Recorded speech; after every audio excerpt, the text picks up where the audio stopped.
और यहाँ पर कटेहरी का एक मतलब उनकी उंगली पर एक एक वोट है, ये मैं मान सकता हूँ। लेकिन अंतर सिर्फ अब की बार इतना है कि अब की बार मुख्यमंत्री योगी आदित्यनाथ यहाँ से चुनाव लड़ रहे हैं। लालजी वर्मा, चूंकि ये सपा नहीं है, अब की बार जब भी वो चुनाव जीते हैं तो एक बहुत कम मार्जिन से जीते हैं। चूंकि चुनाव जो जीते भी, जो 5,000 4,000 जो 90% अंक पा लेता है, उसके बाद 1-2% अगर आगे बढ़ता है तो वहां 22 जनवरी 2024 को भगवान रामलला का दिव्य भव्य नव्य मंदिर बनकर तैयार होता है, अपने गर्भगृह में विराजमान होते हैं। उत्तर प्रदेश के मुख्यमंत्री योगी आदित्यनाथ रहते हैं। लोकसभा का चुनाव होता है 2024 में, चुनाव भाजपा हार जाती है, तो क्या मुख्यमंत्री योगी आदित्यनाथ के हाथ में वो कमान नहीं रहती है? ऐसा है अति आत्मविश्वास। जैसे हमारे यहाँ की एक कहावत है कि दूध की जली बिलार जो है मट्ठा फूंक फूंक कर पीती है। क्या कहेंगे जो कह रहे हैं कि योगी आदित्यनाथ चुनाव लड़ रहे हैं? देखिए, योगी आदित्यनाथ उधर है, इधर शिवपाल यादव जी हैं। शिवपाल यादव वो नाम है जिनने फूलपुर का जो चुनाव था केशव प्रसाद मौर्य को हराने का काम कराया था और लगातार वहां कैंपेन किए थे, और शिवपाल यादव की यहाँ पर लगातार कैंपेन चल रही है। और कहीं ना कहीं अगर बात करेंगे बीजेपी ने, मैं कहना, उत्तर प्रदेश की 9 विधानसभाओं में उपचुनाव होना है और अम्बेडकर नगर की विधानसभा कटेहरी विधानसभा में आज हम उपचुनाव को टटोलने आए हैं कि यहाँ माहौल क्या है। और माहौल यहाँ पर जनता जनार्दन से पूछेंगे और खासकर यहाँ के कुछ पत्रकारों से पूछेंगे कि यहाँ माहौल क्या है। लेकिन कुछ जनता जनार्दन है, इनसे पूछेंगे। ज्यादा यहीं के निवासी आप हैं? नहीं भैया, कहाँ के रहने वाले हैं आप? यहाँ के नहीं है, हम अयोध्या के हैं। अयोध्या के रहने वाले हैं। आप कहाँ के हैं? अयोध्या के। आप कहाँ के रहने वाले हैं भैया? अम्बेडकर नगर। माहौल क्या भैया यहाँ पर? माहौल यही है कि वो अभी धर्मराज निषाद का चांस है आने का। कौन सी पार्टी से हैं? ये भाजपा से। भाजपा से धर्मराज निषाद। हाँ, उन्हीं का है। से कौन है? सपा से लालजी वर्मा की औरत शोभावती वर्मा। अच्छा, तो माहौल उनका नहीं चल रहा है क्या? नहीं, माहौल उनका भी चल रहा है। दो ही तो टक्कर है। जानकारी मिली कि कांटे की टक्कर है एकदम। हाँ, कांटे की दो ही टक्कर। का अंतर बस 1000-2000 से सहाय हो जाए, वही तो होगा। वही होगा। तो कौन जीत रहा है यहाँ पर? अभी धर्मराज निषाद का लग रहा है। मतलब भाजपा वाले धर्मराज निषाद की बात आपने कर दिया है। माहौल किसका है चाचा? अरे सही बता रहे हैं, वही धर्मराज निषाद का। बीजेपी धर्मराज निषाद का। बीजेपी धर्मराज निषाद की बात यहाँ पर कही है। हमारे पत्रकारों की बात अगर करते हैं तो पत्रकार साथी बैठे हैं। एक चाय का होटल है और चुस्की लेकर के यहाँ पर चाय का होटल, ये अयोध्या न्यूज स्टोरी से हमारे भाई दिग्विजय जी बैठे हुए हैं। अयोध्या दर्पण के पत्रकार बैठे हुए हैं, सीनियर पत्रकार बैठे हुए हैं। आपसे भी बात करेंगे। जनता जनार्दन है, उनसे बात करेंगे। सबसे पहले आपसे बात करेंगे। स्वागत है आपका हमारे अयोध्या पेज पे। देखिए, धन्यवाद सर। ऐसा है कि सबसे पहले इस पर हमको थोड़ा, उम्र से कोई सीनियर नहीं होता है। सीनियर आप हैं, वरिष्ठता में आप हैं, क्योंकि पत्रकार सोशल मीडिया पे आप पहले से काम कर रहे हैं। हमारी तो अभी उम्र खाली 2 वर्ष हुई। उम्र आयु मेरी भले ज्यादा है, लेकिन यह सोशल मीडिया पे मेरा अनुभव बहुत कम है। हालांकि कटेहरी के संदर्भ में आप जो भी जानना चाहते हो सवाल कर सकते हैं। तो यहाँ माहौल कौन सी पार्टी का है और किस प्रत्याशी का है? माहौल ऐसा है कि पहली चीज, तीनों कांटे पे लड़ रहे हैं। तीनों मतलब कौन? तीनों कांटे पे लड़ रहे, लेकिन कुछ समस्याएं, मतलब कि मतलब कौन? मतलब ये भाजपा, सपा और बीएसपी। अच्छा, बसपा, तीनों लोग लड़ रहे हैं। लेकिन यहाँ पे सबके सामने अपनी कुछ मूल समस्याएं हैं। क्या? ऊंट किस करवट बैठता है, चूंकि ये राजनीति है। अब की बार कटेहरी की राजनीति थोड़ा और टिपिकल हो गई है, क्योंकि एक तो सत्ता का चुनाव है, उपचुनाव। दूसरी चीज पीडीए, जहां सपा के लिए बड़ी सांसद पैदा कर दिया है। पीडीए के कारण वो सवर्णों के बीच में किस मुंह से जाए और किस मुंह से वोट मांगे, वह सपा के लिए एक ड्रॉबैक है। और भाजपा के लिए सबसे वहीं पर भाजपा 21 इसलिए पड़ती नजर आ रही है कि अब की बार यहाँ पर कोई सवर्ण प्रत्याशी नहीं है। जैसा कि पहले सुनने में आ रहा था कि सवर्ण में यहाँ पे 2 ब्राह्मण टकरा जाते थे। आप माने न माने, कितने राष्ट्रवाद की बात करें, कुछ भी कहें, कहीं न कहीं जाति फैक्टर इस समय प्रदेश में हावी है, उसको इग्नोर नहीं किया जा सकता है। सत्य यह है कि जाति को हम इग्नोर कदापि नहीं कर सकते हैं, कोई कितना भी प्रवचन दे। और वो चीज थोड़ा इस समय भाजपा के लिए, चूंकि चले तो क्या, ब्राह्मण वैसे कटी पतंग हैं, जाएंगे बच्चा तुम जाओगे कहाँ, उनके सामने समस्या है। क्षत्रिय हैं, हम पंडित को नहीं जीतने देंगे, ये भी समस्या यहाँ पे थी पहले। हम तो खुले मन से कह रहे हैं, कई बार इस तरह की बातें आई थी। हो सकता है मेरी बात गलत भी हो, मैं सर्वज्ञानी तो हूं नहीं, लेकिन कभी कभी ये आया था कि ब्राह्मण कैंडिडेट है, इसलिए जो है क्षत्रियों ने उस तरह का सहयोग नहीं किया। और कभी और क्षत्रिय तो रहा ही नहीं, बातें छोड़ दीजिए। यहाँ पर कैंडिडेट कभी हुआ था, कभी क्षत्र एकाध पहले हुए रहे। तो जैसा कि क्षत्रियों और ब्राह्मणों में जो सवर्ण जो यहाँ पर जातियां थी, उनमें आपस में फैक्शन की वजह से यहाँ पर भाजपा की दुर्गति आज तक होती रही और 91 से लेकर आज तक भाजपा का कोई प्रत्याशी यहाँ पर जीत नहीं पाया। लेकिन अब की बार दोनों कटी पतंग है, न भाजपा के पास कुछ है, सॉरी न ब्राह्मणों के पास है, न क्षत्रियों के पास कुछ है। इन दोनों को एक फिर होने की इनकी एक व्यवस्था कह सकते हैं। भाई अगर इनको अपने राजनीतिक परिदृश्य अपने को टिके रहना है, तब इनको निश्चित रूप से एक होना पड़ेगा। इस तरह भाजपा का वोट बैंक इस समय जहां तक ब्राह्मणों और क्षत्रियों का सॉलिड है, और धर्मराज निषाद जैसा एक डाइजेस्टिंग कैंडिडेट है, कैंडिडेट और डाइजेस्टिंग है कि जब उग्र राजनीति बीएसपी की हुआ करती थी, किसी जमाने में उग्रता की राजनीति बीएसपी करती थी, उस दौर में भी धर्मराज निषाद की जो छवि रही कभी उग्रता की नहीं रही, शालीनता की रही। वो कहीं न कहीं फैक्टर उनके सामने काम कर रहा है। और कभी कुछ मतदाता से तो मैंने सुना एक फैक्टर जो जबरदस्त काम कर रहा है, जो एक प्रश्न उठाया था किसी ने कि अब की बार अगर धर्मराज निषाद जीत जाएंगे तो भविष्य में ब्राह्मण राजनीति कटेहरी से खत्म हो जाएगी। किसी ने कहा था, मैं अपने शब्द वापस लूंगा, सवर्णों की राजनीति, उसको मैं थोड़ा मोटिफाई कर देता हूं। लेकिन अब की बार चूंकि धर्मराज निषाद के संदर्भ में ये भी कहा जाता है क्योंकि उनका हेल्थ इश्यू भी आ रहा है, उम्र भी इस पैमाने पर है, इस जगह जा रहा है कि सपा से जो प्रत्याशी हैं वो भी कहीं ना कहीं पीडीए का एक अंश है। पीडीए का अंश जो है भाजपा भी नहीं उतार दिया है। तो जब तो गले की हड्डी बना है, मतलब सपा के लिए यही तो गले की हड्डी बना है पीडीए, पिछड़ा दलित और अल्पसंख्यक। जब पिछड़ा दलित अल्पसंख्यक आपने कर दिया तो अब किस मुंह से आप सवर्णों के घर वोट मांगने जाएंगे, या सवर्ण आपको वोट क्यों करे? प्रश्न ये है, इसका जवाब आज सपा के पास नहीं है।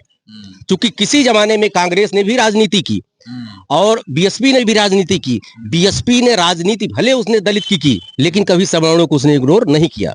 टिकट बीएसपी ने किस जाति के कैंडिडेट को उतारा है? बीएसपी ने भले अमित वर्मा को जिता रहा है, क्योंकि अमित वर्मा फिर भी सवर्णों के यहाँ वोट मांगने का एक हक रखते हैं। इसलिए रखते हैं क्योंकि उनकी पार्टी ने, भले आज बीएसपी अवनत के काल से चल रही है, लेकिन उसने कभी सवर्णों को इग्नोर नहीं किया। ठीक है, हम आपसे बात करेंगे अयोध्या न्यूज स्टोरी। भाई साहब, माहौल किसका है दिग्विजय भाई? कटेहरी की अगर बात की जाए, जैसे कि समाजवादी पार्टी यहाँ इससे पहले चुनाव जीती है और लड़ाई जो बीजेपी और समाजवादी के बीच चल रही थी, ऐसे में जब लड़ाई चल रही थी तो एक सवाल ये भी होता रहा दलित वोट जो है वो किस तरफ जाएगा। कहीं ना कहीं लोग कह रहे थे कि जो बहुजन समाज का वोट है उसमें बिखरा होता नजर आ रहा है। लेकिन जब हम दलित गांव में पहुंचते हैं, दलित लोगों से जब हमारी लगातार बातचीत होती है, मैं लगातार कवरेज कर रहा हूँ, लगभग 3 महीने से, चुनाव से पहले से ही मैं यहाँ पर कवरेज कर रहा हूँ कटेहरी में, और हमारे चैनल अयोध्या न्यूज स्टोरी पर आपको सारी वीडियो मिल जाएंगी। जब हम लोग दलित के बीच में पहुंचते हैं तो सीधा सीधा दलित का ये कहना है कि इस बार जो है हम लोग अपनी पार्टी के साथ में हैं, तो बहुजन समाज का जो वोट है उसको जो ये सोच रहे हैं, जिसको जो लड़ाई कर रहे हैं बीजेपी वाले कि हमारी तरफ आएगा, समाजवादी वाले कह रहे हैं हमारी तरफ आएगा, बहुजन समाज का जो वोट है इस बार अपने पार्टी को देख रहा है, मायावती जी को देख रहा है और कहीं ना कहीं हाथी के बटन को देख रहा है। जब लगातार हम पहुंच रहे हैं, बहुत सारी वीडियो आपको हमारे चैनल में मिलेंगी, लगातार जब हम दलित के पास जा रहे हैं तो उनका ये कहना सीधा सीधा इस बार जो है हम अपने प्रत्याशी को वोट देंगे, बहकावे में हम नहीं आने वाले हैं। जैसे कि मेरी एक वीडियो में ये भी लोगों ने कह दिया है कि हम इनका भी खा लेंगे, उनका भी खा लेगा, इनका भी ले लेंगे, उनका भी ले लेंगे, लेकिन वोट जो है बहुजन समाज में जाएगा, हाथी पे जाएगा, हाथी पर जाएगा। यहाँ के मतदाता हैं, इधर से बनाओ, इधर से बनाओ। आपसे हम जानकारी करेंगे। अंबेडकर नगर कहा जा रहा है कि बीएसपी की जो है ये पारंपरिक सीट है और बीएसपी का गढ़ रहा है ये अंबेडकर नगर, और ये जो है जो ये विधानसभा है और कहीं ना कहीं ये बहुजन समाज पार्टी का गढ़ है। तो बहुजन समाज पार्टी का जो है यहाँ पर वर्चस्व है कि सपा का है कि भाजपा का, किसका है? देखिए, बहुजन समाज पार्टी का गढ़ था, उस समय उनका सरकार था। हर पार्टी का अपना समय होता है, उस समय बहुजन समाज पार्टी का समय था तो उनका गढ़ था। उसके बाद से यहाँ सपा जीत रही है। भाजपा यहाँ पर बहुत करीबी चुनाव 2 बार हारी है, वो भी 2 ब्राह्मण आपस में लड़ जाने की वजह से। भाई साहब, माहौल किसका है यहाँ पर? यहाँ माहौल अब इस समय धर्मराज का है। अच्छा, भाजपा से? भाजपा से धर्मराज जी का है। सपा का ही नहीं? सपा तो अपना मायावती ने अपना सारा वोट गड़बड़ इसलिए की, यही किया था जो लाल जी को यहाँ धर्मराज को हटा करके और इनको ले आकर के लाल जी को यहाँ खड़ा किया, इसलिए धर्मराज यहाँ से बसपा चली गई और इसके बाद अब ये धर्मराज जी फिर आ चुके हैं भाजपा से, तो अब भाजपा यहाँ गढ़ बन गया। चुनावी बहर किस तरफ बढ़े चाचा? भाजपा की तरफ है, हैं? भाजपा की तरफ। भाजपा की तरफ। हमारे पत्रकार साथी हैं, मानसिकता न्यूज के पत्रकार हैं, सौरभ दुबे जी हैं, खड़े हो जाइए। आपसे बात करेंगे। आप जगह जगह जा रहे हैं और मन टटोल रहे हैं और लोगों मतदाताओं से खासकर जो जानकारी कर रहे हैं, एक्चुअल बताइए माहौल किस तरफ बह रहा है?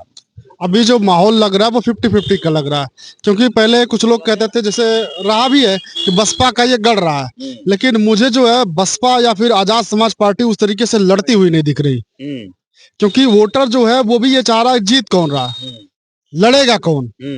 तो लड़ाई तो दो ही के बीच दिख रही है, शोभावती वर्मा और धर्मराज निषाद के बीच। ये है कि धर्मराज निषाद कुछ वोट अपनी तरफ आकर्षित करेंगे, जैसे जो पीडीए का नारा सपा का है, पीडीए के वोट धर्मराज निषाद अपनी तरफ लेकर आएंगे। उधर भारतीय जनता पार्टी के साथ सवर्ण भी है।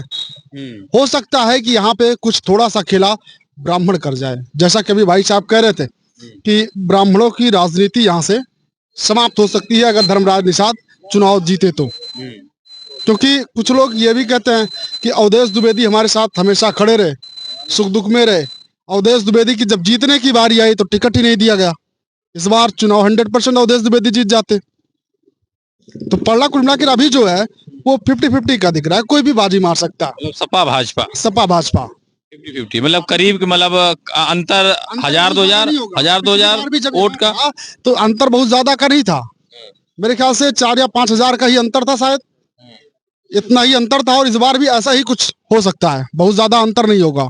अनुभवी हैं। आखिरी आपसे आप ही से खत्म करेंगे और आपसे इतना मैं जानकारी कहूँ, जो सौरभ दुबे जी कह रहे हैं, अंतर क्या होगा सपा भाजपा में? लड़ाई कांटे की टक्कर यहाँ पर कटेरी विधानसभा में देखने को मिल रही है। अंतर कितने वोटों का होगा, हार जीत का अंतर? देखिए, अंतर तो बहुत ज्यादा नहीं होगा, लेकिन जो चुनावी परिदृश्य नजर आ रहा है, जो गणित नजर आ रहा है, निश्चित रूप से भाजपा 21 नजर आ रही है। चूंकि भाजपा ने वही चाल चल दी है। किसी जमाने में लालजी वर्मा जब 2 सवर्ण प्रत्याशी यहाँ पर उतरते थे तो पिछड़ा कार्ड खेल करके जो है यहाँ पर नैया पार कर लेते थे। लेकिन अब की बार वो कार्ड उनका नहीं चलने वाला है, क्योंकि अब की बार सब पिछड़े हैं। और दूसरी चीज, पीडीए एक नारा गले की फांस बन रहा है। मैं और एक कुछ तो हमारे यहाँ के सवर्ण कले भी कह रहे थे कि किस मुंह से हमसे वोट मांगेंगे और सवर्ण कैसे वोट करे, ये दोनों ही प्रश्न उनके लिए है। इसलिए वही पीडीए को लेकर जो लालजी वर्मा कभी कटेहरी में अपनी नैया पार लगाते थे, सफल हो जाते थे, वही पीडीए अब की बार उनके गले की फांस बनने जा रहा है। और निश्चित रूप से अब चुनाव कुछ भी हो सकता है, 24 घंटे पहले भी राजनीतिक परिदृश्य बदल सकता है। लेकिन ये नहीं कहा जा सकता है, ये निश्चित रूप से हम कह सकते हैं कि आज के परिदृश्य में भाजपा निश्चित रूप से यहाँ पर 21 नजर आ रही। तो भाजपा की बातें यहाँ पर कर रहे हैं, लेकिन आपको बता दें जिस तरीके समाजवादी पार्टी के राष्ट्रीय अध्यक्ष अखिलेश यादव द्वारा जो ये पीडीए का नारा दिया गया है, पिछड़ा दलित अल्पसंख्यक, अभी आपको बता दें जो 14 कोसी पंचकोसी परिक्रमा, जो 14 कोसी पंचकोसी जो परिक्रमा हुआ है,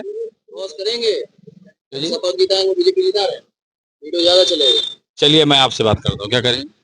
समाजवादी पार्टी को कहीं ना कहीं पत्रकार बंधु जो है वो हल्के में आकर हैं। लालजी वर्मा की अगर बात की जाए तो कटेरी में लगातार हम लोग कवरेज कर रहे हैं। लालजी वर्मा को आप देखेंगे पिछले जो चुनाव है जिस तरीके से वो हावी रहे हैं, चाहे लोकसभा चुनाव हो चाहे पीछे विधानसभा का चुनाव हो, तो कहीं ना कहीं पत्रकार बंधु से हम कहना चाहेंगे लालजी वर्मा को अगर हल्के में लिया जाएगा तो बीजेपी के लिए भी हानिकारक होगा और बसपा के लिए भी होगा।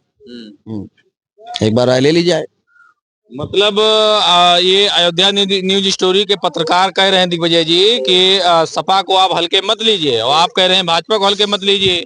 देखिए, निश्चित रूप से लालजी वर्मा एक कह सकते हैं कि एक पुराने समय से राजनीति करते आए हैं, और यहाँ पर कटेहरी का एक मतलब उनकी उंगली पर एक एक वोट है, ये मैं मान सकता हूं। लेकिन अंतर सिर्फ अब की बार इतना है कि अब की बार मुख्यमंत्री योगी आदित्यनाथ यहां से चुनाव लड़ रहे हैं। लालजी वर्मा, चूंकि ये सपा नहीं है, अब की बार जब भी वो चुनाव जीते हैं तो एक बहुत कम मार्जिन से जीते हैं। क्योंकि चुनाव जो जीते भी 5,000 4,000 जो 90% अंक पा लेता है, उसके बाद 1-2% अगर आगे बढ़ता है तो वहां 22 जनवरी 2024 को भगवान रामलला का दिव्य भव्य नव्य मंदिर बनकर तैयार होता है, अपने गर्भगृह में विराजमान होते हैं। उत्तर प्रदेश के मुख्यमंत्री योगी आदित्यनाथ रहते हैं। लोकसभा का चुनाव होता है 2024 में, चुनाव भाजपा हार जाती है, तो क्या मुख्यमंत्री योगी आदित्यनाथ के हाथ में वो कमान नहीं रहती है? ऐसा है अति आत्मविश्वास। जैसे हमारे यहाँ की एक कहावत है कि दूध की जली बिलार जो है मट्ठा फूंक फूंक कर पीती है। क्या कहेंगे जो कह रहे हैं कि योगी आदित्यनाथ चुनाव लड़ रहे हैं? देखिए, योगी आदित्यनाथ उधर है, इधर शिवपाल यादव जी हैं। शिवपाल यादव वो नाम है जिनने फूलपुर का जो चुनाव था केशव प्रसाद मौर्य को हराने का काम कराया था और लगातार वहां कैंपेन किए थे, और शिवपाल यादव की यहाँ पर लगातार कैंपेन चल रही है। और कहीं ना कहीं अगर बात करेंगे बीजेपी ने, मैं कहना चाहूंगा अगर कोई ना कोई अगर नुकसान पहुंचा रहा है तो वो अमित कुमार वर्मा नुकसान पहुंचा रहे हैं, लालजी वर्मा को। क्योंकि अमित कुमार वर्मा यूथ के साथ में चुनाव लड़ रहे हैं, जबरदस्त चुनाव लड़ रहे हैं, और बसपा वोट पूरा अमित कुमार वर्मा के साथ में जाता हुआ दिखाई दे रहा है। क्या कहेंगे? देखिए, अमित वर्मा कुछ भी कह सकते हैं कि जहां तक वर्मा की बात है, बड़ा वर्मा का जो व्यक्तित्व है, कुर्मी जो व्यक्तित्व यहाँ पर, निश्चित रूप से लालजी वर्मा बहुत ज्यादा नुकसान नहीं पहुंचा पा रहे हैं अमित वर्मा। लेकिन यहाँ पर चूंकि मतदाता बहुत जागरूक हैं और स्पेशली जो समर्ड वोट बैंक है यहाँ पर बहुत जबरदस्त है। यादव अगर ब्राह्मण, क्षत्रिय और निषाद को मिला दिया जाए तो इतना मजबूत इनका किला हो जाता है कि निश्चित रूप से 21 हमको लगता है कि बीजेपी यहाँ पर पड़ रही है और बीएसपी खाली त्रिकोणात्मक बना रही। ब्राह्मण जो है काफी हमारी वीडियो में आप जाके देखेंगे तो नाराजगी जता रहा है कि अवधेश द्विवेदी को टिकट नहीं मिला। उसके बाद से जिस तरीके से आप देख रहे हैं, और कटेरी में सबसे ज्यादा अगर किसी वीडियो को पसंद किया गया है जिसमें ब्राह्मण नाराज है, उस वीडियो को पसंद किया गया और सबसे ज्यादा व्यूज भी रहा उस वीडियो पे हमारे। देखिए, व्यूज का मतलब ये नहीं होता है, व्यूज तो मिल सकता है आपको, व्यूज का कोई पैरामीटर नहीं है, सोशल मीडिया है। मैंने भी ऐसे घटिया वीडियो डाल दिए हैं जिसके मैंने कभी कल्पना नहीं करता था, वो मिलियन में चला गया। तो उसमें नीचे कमेंट ये भी आ रहे हैं, फलाने पांडे जी, फलाने दुबे जी, फलाने द्विवेदी जी, और लगातार मैं ब्राह्मण सूचक में बता रहा हूँ, उनका कमेंट आता है नीचे कि इस बार हम लोग वोट बसपा में कर देंगे या सपा में कर देंगे, लेकिन बीजेपी में नहीं करेंगे। बताइए उसको आपका क्या? बता दें कि ब्राह्मण और बीजेपी, ब्राह्मण और साइकिल, ये दोनों का तालमेल कभी रहा नहीं है। दूसरी चीज इसको जान लीजिए, एक बात जानिए, जो कहता है जिस तरीके से ब्राह्मण घटा के तुरंत निषाद को अचानक से टिकट दे दिया गया। जी द्विवेदी जी लगातार अपना 5,000 वोट, मतलब कुछ वोटों से नहीं आ रहे, बहुत हल्के वोटों से अवधेश द्विवेदी यहाँ से चुनाव हारे थे। जी, मजबूत लड़े थे। नहीं, मजबूत लड़े थे, ठीक है, लेकिन अब की बार चूंकि ये जो ब्राह्मण जो कहता है वो करता नहीं, पहली चीज जान लीजिए। तो जो बीजेपी अगर जो कह रहे हैं बीजेपी के साथ में जाता वो दिख रहा है, जो उनके साथ प्रचार कर रहा है, क्या वो जैसा है वैसा नहीं है? मतलब जैसे ये कह रहे हैं कि अगर ब्राह्मण जो कहता है करता नहीं, तो मतलब ब्राह्मण जो भाजपा के साथ दिख रहा है, जो ब्राह्मण भाजपा का वोट बैंक कहा जाता है, सवर्ण वोट बैंक कहा जाता है, तो मतलब ब्राह्मणों के वोट बैंक में सेध लग रही है, ब्राह्मण भाजपा से किनारे हट रहा है। गोसाईगंज में अभय सिंह बीजेपी में आ जाते हैं, जहां पर गोसाईगंज से बीजेपी जो प्रत्याशी थे खब्बू तिवारी थे, ब्राह्मण वहां था, वहां पर भी एक ठाकुर को ला दिया जा रहा है। अभय सिंह वहां से लगातार दावेदारी उनकी मजबूत दिखाई दे रही है गोसाईगंज से, और यहाँ भी दरकिनार किया जा रहा है। अवधेश द्विवेदी को हटाकर धर्मराज निषाद को दिया गया। नहीं, देखिए ऐसा है कि कुछ चुनावी गणित ऐसा होता है, चुनाव ऐसा होता है कि कभी कभी संवेदना को इग्नोर करते हुए गणित को देखना पड़ता है। लालजी वर्मा की एक जनसभा होती है जिसमें 500 ब्राह्मण पहुंचते हैं, 500 ब्राह्मणों के साथ बैठ के उनकी जनसभा चलती है। उसके बाद देखिए कुछ ब्राह्मण चाहे किसी भी जाति के हों, ब्राह्मण हो चाहे क्षत्रिय हो चाहे वैश्य हो, कुछ भी होते हैं, कुछ पैसे पहले से प्लांटेड होते हैं। अच्छा, ब्राह्मण पड़ता है राजनीति में इस बार इस चुनाव में ब्राह्मण खेला करेगा कि नहीं करेगा? ब्राह्मण खेला करके करेगा क्या? ब्राह्मण खेला करे तो अपने गले पे हार जीत का फैसला करेगा। हार जीत का फैसला ये उपचुनाव है, सरकार तो बननी नहीं है कि ब्राह्मण के सामने कोई विकल्प नहीं है। लास्ट मोमेंट में एकजुटता ये निश्चित रूप से इनको बीजेपी को छोड़कर कहीं जाने वाली नहीं है। क्योंकि यहाँ पर जो कटेहरी का क्षेत्र रहा है, कटेहरी के ब्राह्मण जो माने जाते हैं, कहीं न कहीं पहले से ब्राह्मण राजनीति यहाँ पर रही है, चाहे हारे हुए जीते हुए। यहाँ पर आप ये कह सकते हैं जो धर्मराज आरोप तो यही लग रहे हैं कि ब्राह्मणों की राजनीति खत्म करने का प्रयास है। राजनीति खत्म करने का प्रयास है। ब्राह्मण राजनीति खत्म कहाँ से होने जा रही है, चूंकि वो डाइजेस्टिक कैंडिडेट ऐसे हैं धर्मराज निषाद, उनके बारे में माना जा रहा है, चूंकि एक पोस्टर भी अभी खुद उनका वायरल हो रहा था, अब की बार या तो हमें जिताए दिया या टिकठी पे लटाए दिया, चूंकि उनका हेल्थ इशू भी ऐसा चल रहा है, एक बड़े ऑपरेशन से गुजरे हैं। कहीं न कहीं ब्राह्मणों के बीच में ये भी विचार है कि भाई चूंकि उनका एक स्वास्थ्य इशू भी उनके सामने है, और चूंकि वो अगली बार चुनाव उनको नहीं लड़ना है, और अब की बार अगर इनको जिता दिया जाएगा तो निश्चित रूप से अगली बार हो सकता है सांसदी हमारे लिए। जिस पोस्टर की ये बात कर रहे हैं उस पे हमने और भाई साहब ने दोनों ने मिलकर बात की, धर्मराज निषाद से भी बात की।